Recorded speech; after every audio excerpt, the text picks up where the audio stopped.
أعوذ بالله من الشيطان الرجيم. بسم الله الرحمن الرحيم. إنما يريد الشيطان أن يوقع بينكم العداوة والبغضاء في الخمر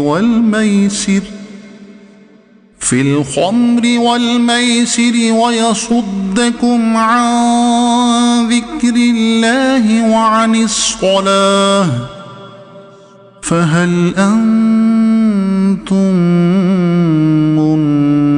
منتهون؟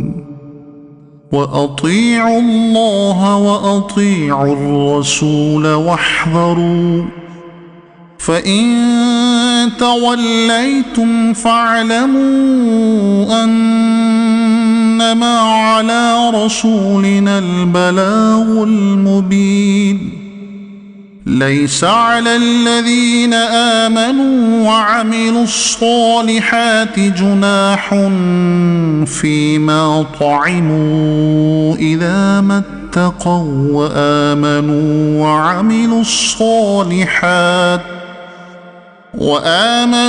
وعملوا الصالحات ثم اتقوا وآمنوا ثم اتقوا وأحسنوا والله يحب المحسنين. يا أيها الذين آمنوا ليبلونكم الله بشيء من الصيد تناله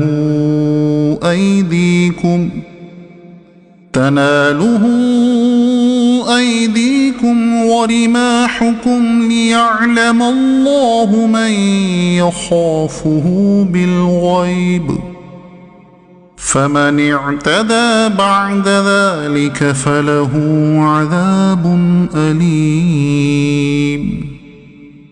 يا أيها الذين آمنوا لا تقتلوا الصيد وأنتم حرم، ومن قتله منكم متعمدا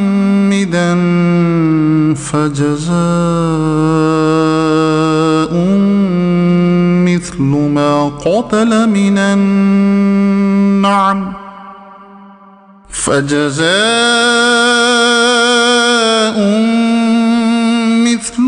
قتل من النعم يحكم به ذوى عدل منكم هديا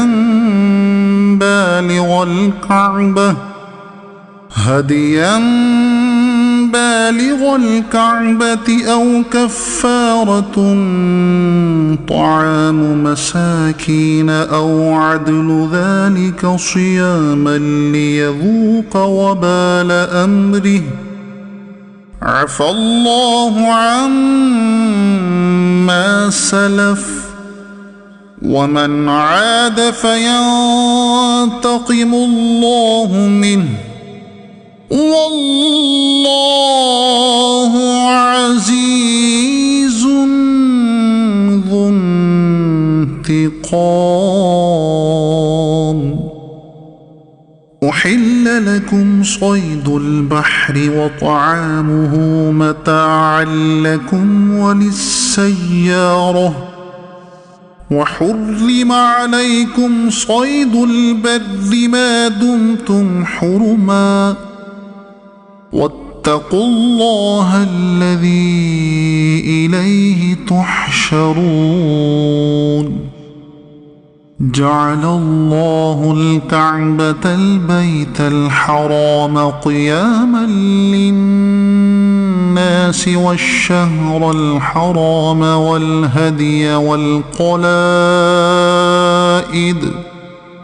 ذلك لتعلموا أن الله يعلم ما في السماوات السماوات وما في الأرض وأن الله بكل شيء عليم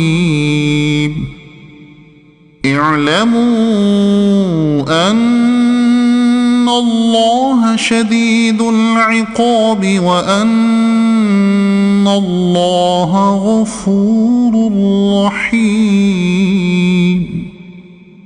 ما على الرسول إلا البلاغ والله يعلم ما تبدون وما تكتمون قل لا يستوي الخبيث والطيب ولو أعجبك كثرة الخبيث فاتقوا الله يا أولي الألباب لعلكم تفلحون